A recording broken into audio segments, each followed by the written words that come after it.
21st century IAS academy integrated క్యాంపస్లో ఇంటర్మీడియట్తో పాటు civil service ఎగ్జామ్స్కి సంబంధించిన తర్ఫీదు కూడా ఉంది. సో దీంట్లో భాగంగా కేవలం ఆర్ట్స్ మాత్రమే కాకుండా సైన్స్ తర్వాత కామర్స్కి సంబంధించినటువంటి సబ్జెక్టులు కూడా స్ట్రీమ్స్ కూడా ఉన్నాయి. అండ్ అంతేకాకుండా అంటే integrated MPC with civil services, integrated CEC with civil services or MEC with civil services and నార్మల్గా హెచ్ఈసి విత్ సివిల్ సర్వీస్ ఇది కూడా ఉంటుంది. ఇంటిగ్రేటెడ్ క్యాంపస్లో ఈ సంవత్సరం నుంచి ఎంపీసీతో పాటు ఎన్డీఏ, క్లాట్, క్యూట్ ఇటువంటి ఎగ్జామ్స్కి కూడా తర్ఫీదు ఇవ్వడం జరుగుతుంది. అదేవిధంగా ఎంపీసీ విత్ ఐఐటి అనేది కూడా స్టార్ట్ చేస్తున్నాం. సో ఈ రోజున ఈ స్ట్రీమ్స్కి సంబంధించిన అంటే mathematics, physics, chemistry and commerce ఈ ఫ్యాకల్టీ తోటి ఇంటరాక్ట్ అవుతుంది. సో ముందుగా సుధాకర్ గారు, సో మీరు మ్యాథ్స్ ఫ్యాకల్టీ, మ్యాథ్స్ ఏ. సో దీంట్లో మనకి మ్యాథ్స్ చాలామంది తీసుకోవడానికి భయపడుతుంటారు. 10th క్లాస్లోనే అది ఆ భయం మొదలైపోతుంది అండ్ ఇన్ఫ్యాక్ట్ 8th నుంచే మొదలైపోతుంది. మరి అటువంటి ఆస్పిరెంట్స్ కొంతమంది పేరెంట్స్ ఏం చేస్తారంటే బలవంతంగా ఎంపీసీలో జాయిన్ చేస్తారు. మరి అట్లా ఫోర్స్ తోటి ఎంపీసీలోకి వచ్చిన స్టూడెంట్ సర్వైవ్ అవుతాడా, ఆరు ఇష్టం ఉండి మాత్రమే ఎంపీసీ తీసుకుంటే చదవడం జరుగుతుంది? సో మరి మ్యాథ్స్ ఏ విధంగా భయపడతారు మీరు? ఓకే సార్, మంచి క్వశ్చన్ అడిగారు.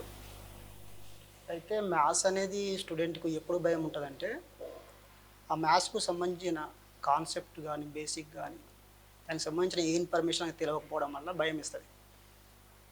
ఇప్పుడు మనం ఒక ప్రాబ్లం చెప్తున్నప్పుడు ఒక చాప్టర్లో ఆ చాప్టర్కు సంబంధించిన కాన్సెప్ట్ మొత్తం మనం ఎక్స్ప్లెయిన్ చేసిన జనరల్ కాన్సెప్ట్ అనేది ఒకటి ఉంటుంది. ఆ జనరల్ కాన్సెప్ట్ ఫర్ ఎగ్జాంపుల్గా a+b² కానీ, అరిథమెటిక్ ప్రోగ్రెషన్ కానీ, జామెట్రికల్ ప్రోగ్రెషన్ కానీ అండ్ జామెట్రీకి సంబంధించింది డిస్టెన్స్ బిట్వీన్ 2 పాయింట్స్ అనేది ఒక ఫార్ములా ఉంటుంది, మిడ్ పాయింట్ అనే ఒక ఫార్ములా ఉంటుంది. వీటన్నిటిని అన్ని చాప్టర్లో అక్కడక్కడ అప్లై చేయవలసి వస్తుంది. మనం ఒక చాప్టర్కి సంబంధించిన కాన్సెప్ట్ చెప్పి అదే సమ్మును మనం చెప్తున్నప్పుడు కొన్ని జనరల్ కాన్సెప్ట్ ఆ బాబుకు తెలియనప్పుడు అప్పుడు భయం ఇస్తుంది. ఒకవేళ ఆ జనరల్ కాన్సెప్ట్ అనేది ఆ బాబుకు తెలిసినప్పుడు అది చెప్పాలనే ఆతృతానికి ఏర్పడుతుంది. అంటే మ్యాథ్స్ను అనేది అక్కడ ఇష్టపడడం స్టార్ట్ అవుతుంది అన్నమాట. మ్యాథ్స్ను ఇష్టపడడం స్టార్ట్ అయిందంటే ఇక్కడ భయానికి అనేది చోటు ఉండదు సార్. అందుకోసం ఏం చేస్తామంటే మేము 10th క్లాస్లో అక్కడ స్కూల్లో కాన్సెప్ట్ చెప్పకపో మన కాలేజీకి వచ్చిన తర్వాత బేసిక్స్ కాన్సెప్ట్తో పాటు జనరల్ కాన్సెప్ట్ అన్నీ కంప్లీట్గా నేర్పిన తర్వాతనే పిల్లలకు చాప్టర్లోకి తీసుకెళ్తాం. అప్పుడు చాప్టర్లోకి తీసుకుపోయినప్పుడు ఏమవుతుందంటే ఆ పిల్లవానికి చాప్టర్ మీద ఇంట్రెస్ట్ కలుగుతుంది, మ్యాథ్స్ అంటే ఇంట్రెస్ట్ కలుగుతుంది. అప్పుడు ఇంట్రెస్ట్ ఎప్పుడైతే కలుగుతుందో మ్యాథ్స్ అనేది భయం పోతుంది కంప్లీట్గా. ఈ విధంగా మేము భయం పోగొడతాం సార్. సో అలాగే ఇప్పుడు మ్యాథ్స్ బి పార్ట్ చెప్పేటటువంటి నాగరాజు గారు. సో నాగరాజు గారు, ఈ మ్యాథ్స్ వల్ల మనకి నిత్య జీవితంలో ఏ విధమైనటువంటి ఉపయోగం ఉంటుంది? సార్ మ్యాథ్స్ ఏ వచ్చేసేమో మొత్తం total calculation part sir. Maths B వచ్చేసేమో జామెట్రీ పార్ట్. జామెట్రీ అనేది టోటల్గా మనం ఎలా ఉంటుందంటే మన సరౌండింగ్ బేస్ చేసుకుని ఉంటుంది సార్ టోటల్గా అనేది. ఇప్పుడు సరౌండింగ్ అంటే ఫర్ ఎగ్జాంపుల్ ఒకటి థియేటర్కి వెళ్తున్నప్పుడు మనం చూసే మూవీస్ అన్నీ కూడా 2 డైమెన్షన్ మూవీస్. 3 డైమెన్షన్ స్పష్టంగా చూడలేము మూవీస్, ఎందుకంటే జెడ్ యాక్సిస్ ఉంటాయి కాబట్టి. అయితే ఇప్పుడు మొత్తం డిస్కషన్ చేస్తున్న జామెట్రీ టోటల్ అంటే కూడా 2 డైమెన్షన్ 3 డైమెన్షన్ మూవీ. సో 2 డైమెన్షన్స్ను డైరెక్ట్ ఎందుకు చూడగలుగుతున్నాం అని అంటే XY కోఆర్డినేట్స్ ఉంటుంది. XY code for example slope తీసుకున్నాం అనుకోండి, స్లోపు ఎలా ఫైండ్ అవుట్ చేస్తాము? స్లోప్ అనేది ఇలా స్ట్రైట్గా నిలబడితే దాన్ని స్ట్రైట్ లైన్, అక్కడ స్లోప్ ఉండదు. స్లోప్ అనేది అన్డిఫైన్డ్. ఫర్ ఎగ్జాంపుల్ ఇక్కడ నుంచి ఇక్కడ వేసామనుకోండి, ఇటు నుంచి ఇటు డయాగ్రామ్ బేస్ చేసుకుని తీసుకుంటే రైట్ యాంగిల్ ట్రయాంగిల్ ఫామ్ అవుతుంది. రైట్ యాంగిల్ ట్రయాంగిల్లో మనం ఒకసారి ఎగ్జాంపుల్గా తీసుకుంటే స్లోప్ ఎలా ఫైండ్ అవుట్ చేయొచ్చు? ఫర్ ఎగ్జాంపుల్ యాంగిల్ తెలిసిన స్లోప్ ఫైండ్ అవుట్ చేయొచ్చు. అంటే ఈ యాంగిల్ ట్రయాంగిల్ ఫామ్ అవుతుంది. ట్రయాంగిల్ అంటే యాంగిల్ బేస్ చేసుకుని కనుక స్లోప్ ఫైండ్ అవుతుంది. మళ్ళీ ఒకసారి ఒక ఇంటికి నిచ్చెన వేసినప్పుడు 2 పాయింట్స్ని బేస్ చేసుకుని ఉంటుంది. అంటే ఇక్కడ ఎండ్ పాయింట్ ఉంటుంది, అక్కడ ఎండ్ పాయింట్స్ ఉంటుంది. ఎండ్ పాయింట్స్ని బేస్ చేసుకుని కనుక స్లోప్ ఫైండ్ అవుట్ చేయొచ్చు. అంటే నిజ జీవితంలో జామెట్రీ పార్ట్ చాలా యూజ్ అవుతుంది సార్. అంటే టాపిక్స్ కూడా మేము స్టూడెంట్స్తో డిస్కషన్ చేసేటప్పుడు నిజ జీవితంలో మనకు ఏవైతే ఉపయోగపడుతున్నావో వాటిని బేస్ చేసుకునే మ్యాథ్స్ ఇక్కడ చెప్పడం జరుగుతుంది సార్. అందుకే పిల్లలు చాలా ఎంజాయ్ చేస్తూ ఉంటారు. గతంలో తేజ అనే డైరెక్టర్ జయం అనే సినిమా తీశాడు, నితిన్ దాంట్లో హీరో. ఆ నితిన్ ఒక పుల్లి సహాయంతో హీరోయిన్ దగ్గరికి వెళ్తాడు.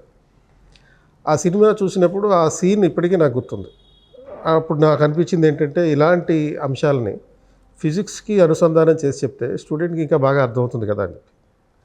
అలా అర్థమయ్యే విధంగా ఇటువంటి ప్రాక్టికల్ ఎగ్జాంపుల్స్ తోటి అర్థమయ్యే విధంగా మనకి శివరామకృష్ణ గారు ఫిజిక్స్ చెప్తారు మన దగ్గర. సో మీరు కొన్ని వీడియోస్ కూడా చేస్తున్నారు ఇటువంటి అంశాలను బేస్ చేసుకుని. సో దాని గురించి అంటే ఫిజిక్స్ వల్ల మ్యాథ్స్కి కూడా కనెక్షన్ ఉంది సార్ చెప్పినట్టుగా. సో ఫిజిక్స్ అంటే మ్యాథ్స్, మ్యాథ్స్ అంటే ఫిజిక్స్ అనే టైప్లో కూడా కొంతమంది ప్రిపేర్ అవుతుంటారు. సో ఆ ఫిజిక్స్ని ఏ విధంగా చదివితే మనకి ఐఐటి లాంటి ఎగ్జామ్స్లో సీట్ వస్తుంది? Sir right from our day start అయ్యే దగ్గర నుంచి ఎండ్ అయ్యేంత వరకు everything is physics sir. Right from మన డోర్ ఓపెన్ చేసే దగ్గర కూడా చిన్న కాన్సెప్ట్ ఉంటుంది, ఫోర్స్. రైటింగ్లో మనం ప్రెషర్ అప్లై చేస్తాం, ఫార్మేషన్ ఆఫ్ రెయిన్బో, సీజన్స్ కానీ, డే అండ్ నైట్ కానీ, ఎవ్రీథింగ్ ఈజ్ అకార్డింగ్స్ ఆఫ్ ఫిజిక్స్ ఉంది సార్. సో పిల్లలకి ఉన్న మిత్ కానీ ఫాలసీ ఏంటి అంటే ఫిజిక్స్ మనం 9th 10th వరకు చదువుకుంటాం, ఇంటర్లో okay to some extent are going to read. So యూపీఎస్లో ఇది ఎలా యూజ్ అవుతుంది? ఫర్ ఎగ్జాంపుల్ యూపీఎస్లో సైన్స్ అండ్ టెక్నాలజీ అనే సబ్జెక్ట్లో right from the space technology కానీ, డిఫెన్స్ కానీ, అక్కడ యూజ్ చేసే కాన్సెప్ట్స్ ఏంటి, న్యూటన్స్ థర్డ్ లా. సో ఇది ఇలాంటి చిన్న చిన్న కాన్సెప్ట్స్, చిన్న చిన్న ఎగ్జాంపుల్స్ మనం మన కాలేజ్లో మనం ఎక్స్పెరిమెంట్స్ చేస్తూ పిల్లలకి నేర్పిస్తున్నాం సార్. సో అంటే మనం ఈ ఫిజిక్స్ తీసుకుంటే ఫిజిక్స్ మీద కమాండ్ చేస్తే ఆల్మోస్ట్ ఐఐటి సీట్ వచ్చేస్తుంది అంటారు, అది నిజమేనా? The application of physics along with maths is nothing but engineering ఉంది. కాబట్టి మన దగ్గర ఉన్నటువంటి ఫ్యాకల్టీ ఏ విధంగా టీచ్ చేస్తారంటే ఈ మ్యాథ్స్ కానీ ఫిజిక్స్ కానీ ఇలాంటి ప్రాక్టికల్ ఎగ్జాంపుల్స్ తోటి టీచ్ చేస్తారు. ఒక నిచ్చెన ఏ సూత్రాల ఆధారంగా పనిచేస్తుంది అనేటటువంటిది మ్యాథమెటిక్స్ ఏ విధంగా అయితే చూస్తున్నాం, ఒక పుల్లి ఏ విధంగా పనిచేస్తుంది, లేకపోతే ఈ ఫిజిక్స్లో ఉండేటువంటి ప్రిన్సిపల్స్ మన నిత్య జీవితంలో ఎలా ఉపయోగపడతాయి చూస్తాం. 21st సెంచరీలో ఇంటిగ్రేటెడ్ క్యాంపస్లో ఇంటర్మీడియట్లో ఎంపీసీ ఉంది. ఎంపీసీలో కీలకమైనటువంటి సబ్జెక్టు కెమిస్ట్రీ. వాస్తవంగా మన నిత్య జీవితంలో అణువణువున మనకి కెమిస్ట్రీతోటే సంబంధం. అండ్ ఇంకేమంటారంటే మనిషి బాడీయే కెమికల్స్తో కూడుకున్నటువంటిది అంటారు. మరి అటువంటి కెమిస్ట్రీని మన స్టూడెంట్స్కి ఏ విధంగా అర్థవంతంగా చెప్పడం జరుగుతుంది, అర్థమయ్యేలా చెప్పడం జరుగుతుంది. సో ఇటువంటి అంశాల గురించి రూపేష్ సార్ చెప్తారు. సో రూపేష్ సార్, మీరు కెమిస్ట్రీ టీచ్ చేస్తున్నారు, ఇంటిగ్రేటెడ్ స్టూడెంట్స్కి ఈ కెమిస్ట్రీ ఏ విధంగా టీచ్ చేస్తారు? సార్ అది ఫస్ట్ ఆఫ్ ఆల్ కెమిస్ట్రీ అనేది కొద్దిగా అంటే మామూలుగా టిపికల్గాని పిల్లలు ఫీల్ అవుతారు సార్. వాళ్ళు ఉన్న ఆ ఫియర్ని తీసేయాలి సార్. ఫస్ట్ ఆఫ్ ఆల్ ఆ ఫియర్ని తీసేయడానికే చూస్తాను నేను. ఫస్ట్ ఆ ఫియర్ని తీసేస్తే వాళ్ళకి ఈజీగా మనం నేర్పించచ్చు. ఈజీగా అంటే డైలీ లైఫ్లో జరుగుతున్న కొన్ని ఎగ్జాంపుల్స్ తీసుకొని వాళ్ళకి నేను ఎక్స్ప్లెయిన్ చేయటం. అంటే ఇక్కడ ఫస్ట్ మనకి ఇంటర్మీడియట్ ఫస్ట్ ఇయర్కి వచ్చే స్టూడెంట్స్ డిఫరెంట్ కరికులమ్స్ నుండి వస్తారు sir. SSC, CBSE, IGCSE, ISC, different IB, కొంతమంది ఐబీ నుండి కూడా స్టేట్కి వచ్చేవాళ్ళు కూడా ఉన్నారు సార్. అంటే ఐబీ చదివి ఎంవైపీ 10th grade చదివి ఇంటర్మీడియట్ వాళ్ళకి కొన్ని ఎట్లా ఉంటే కొన్ని స్టేట్ బోర్డులో ఒక విధంగా ఉంటుంది. స్టేట్ బోర్డులో electronic configuration 1S2, 2S2, 2P6 అట్లా నేర్పుతారు సార్. వాళ్ళకి అట్లా నేర్పరు సార్. షెల్ వైజ్గా నేర్పుతారు. 2,8,8 అట్లా నేర్పుతారు.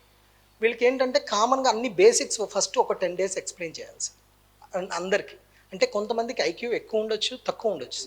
కానీ అట్లా కాకుండా మనం అసలు వీళ్ళకి ఏమీ రాదని మన మైండ్లో పెట్టుకొని మనం వాళ్ళకి ఎక్స్ప్లెయిన్ చేయాలి సార్. ఎక్స్ప్లెయిన్ చేసి ఫస్ట్ ఈ బేసిక్స్ అన్నీ కొద్దిగా పర్ఫెక్ట్ చేసిన తర్వాత అప్పుడు లెసన్ స్టార్ట్ చేయాలి సార్. మనం ఒక లెసన్ చెప్పేటప్పుడు మెయిన్ ఐపీలో ఇంటిగ్రేటెడ్ 2 కంబైన్ చేసుకుంటూ చెప్పాలి సార్. ఈ ఐపీలో ఏ క్వశ్చన్స్, ఏ కాన్సెప్ట్ ఎక్కువ అడుగుతున్నారు అంటే క్వశ్చన్స్ ఎక్కువ ఉంటాయి సార్. ఐపీలో డైరెక్ట్ క్వశ్చన్సే ఉంటాయి. అదే ఆబ్జెక్టివ్గా వచ్చామనుకో సార్, ఎంసెట్ కానీ, జేఈ కానీ, నీట్ కానీ ఒక కాన్సెప్ట్ మీద పర్టికులర్ ఈ కాన్సెప్ట్ మీద బిట్టు వస్తూ ఉండేది సార్. అక్కడ మనం ఎక్కువ స్ట్రెస్ చేసి చెప్తూ ఉండాలి. అట్లా చేస్తూ ఉంటాను సార్ నేను. సో ఈ ఐపీ తర్వాత సెంట్రల్ సిలబస్, సో రెండింటినీ మిక్స్ చేసుకుని ప్రిపేర్ అవ్వడం అనేది కంపల్సరీగా జరగాల్సినటువంటి వ్యవహారం. సో ఈ రకంగా చేస్తే మనకి ఐఐటి సీట్ రావడానికి అవకాశాలు ఎంత ఉంటాయి? ఐఐటి సీట్ అంటే డిపెండ్స్, అంటే స్టాఫ్ మీదే, అంటే లెక్చరర్ మీదే కదా సార్. స్టూడెంట్ కూడా బాగా హార్డ్ వర్క్ చేయాలి సార్. అంటే హార్డ్ వర్క్ చేసి ఏమైనా డౌట్స్ ఉంటే స్టడీ అవర్లో అడగటం, అవి రెక్టిఫై చేసుకుంటాం. కాన్సెప్ట్ మీద ఎక్కువ పట్టు ఉండాలి సార్. ఒకటి ఇక్కడ మెయిన్ ఏంటంటే ఐపీ అంటే డైరెక్ట్ క్వశ్చన్స్ ఉంటాయి sir. IP direct questions, hydrogen spectrum, Bohr's theory 8 marks అట్లా డైరెక్ట్ ఎప్పుడు అడిగినా అదే అడుగుతున్నారు సార్. నేను చదువుకున్న కాడ నుండి ఇట్లా ఆబ్జెక్టివ్ అనుకో సార్, డిఫరెంట్ కాన్సెప్ట్స్ మీద అడుగుతూ ఉంటాడు సార్. మనకి ఏంటంటే మెయిన్ ఆబ్జెక్టివ్లో మనకి క్వశ్చన్ అర్థమైతే మనకు ఆన్సర్ వచ్చేసినట్టే సార్. మెయిన్ క్వశ్చన్ మనకు తెలియాలి. అంటే ఏమి ఇచ్చాడు, ఏం అడుగుతున్నాడు, అది ఈ రెండు మనకు తెలిస్తే మనకు ఖచ్చితంగా ఆప్షన్ వచ్చేసి. ఈ రెండు తెలిస్తే అసలు 2 ఆప్షన్స్ ఎగిరిపోతాయి సార్. ఏబిసిడిలో 2 ఆప్షన్స్ ఎగిరిపోతాయి, ఇంకా మనకి 2 ఉంటాయి. ఆ 2లో మనం చేసుకొని ఫైనల్గా మనం ఆప్షన్ చూస్ చేసుకోవాలి. సో అది కాన్సెప్చువల్గానే కాకుండా ప్రాక్టికల్ ఓరియంటేషన్లో కూడా నేర్చుకున్నప్పుడు ఐఐటి లాంటి ఎగ్జామ్స్ కూడా అలవోకగా సాధించవచ్చు. అంటే ప్రాక్టికల్గా అంటే మనకి వీకెండ్ టెస్ట్లో క్యాట్ అండ్ వ్యాట్ పెడుతున్నారు కదా, ఎస్ సార్. అందులో కాంప్రహెన్సివ్ అసెస్మెంట్ టెస్ట్లో మనం ఐఐటి ఓరియంటేషన్లో ఆబ్జెక్టివ్గా వెళ్తూ ఐఐటి లెవెల్లో వెళ్ళట్లేదు సార్. వెళ్ళట్లేదు. అంటే ఐఐటి లెవెల్లో అంటే పూర్తిగా టీచింగ్ ఆడ వేరు కాబట్టి టీచింగ్ ఆడ వేరుగా ఉండేది.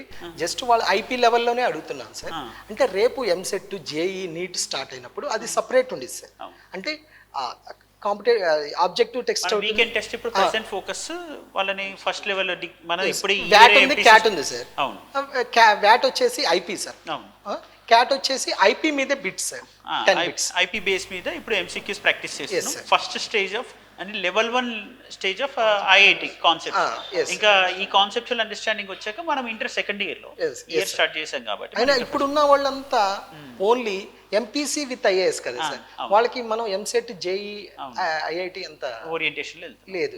నెక్స్ట్ మనం ఇంట్రడ్యూస్ చేసేటప్పుడు అప్పుడు ఉండేది sir. IIT EAMCET JEE NEET 3 ఉండేది సార్. 3 ఇంటర్ ప్లస్ ఐఏఎస్ ప్రిపరేషన్లో భాగంగా ఇంటిగ్రేటెడ్ సివిల్ సర్వీస్ ప్రిపరేషన్లో భాగంగా చాలామంది అభ్యర్థులు ఎంఈసీతో పాటు సివిల్ సర్వీస్ ప్రిపేర్ అవుతూ ఉంటారు. ఎంఈసీలో maths, economics and commerce. 21st సెంచరీలో కామర్స్ ఫ్యాకల్టీ చైతన్య మేడం ఉన్నారు. సో చైతన్య మేడం చెప్పండి, ఇది కామర్స్ వీళ్ళకి ఏ విధంగా ఉపయోగపడుతుంది? కామర్స్ అనేది అంటే ఫస్ట్ థింగ్ నేను చెప్పేది ఏంటంటే అది సబ్జెక్ట్ కాదు అనేది నేను స్టార్ట్ చేస్తాను పిల్లలతో చెప్పడం. అంటే 10th తర్వాత వీళ్ళకి ఇవన్నీ కంప్లీట్ డిఫరెంట్ సబ్జెక్ట్స్. సో నేను ఎలా వాళ్ళని అంటే ఇంట్రడ్యూస్ ఎలా చేసుకుంటానంటే commerce is not at all a subject. మీకు డైలీ లైఫ్లో మీ త్రూ అవుట్ లైఫ్లో కామర్స్ అనేది యూజ్ అవుతుంది.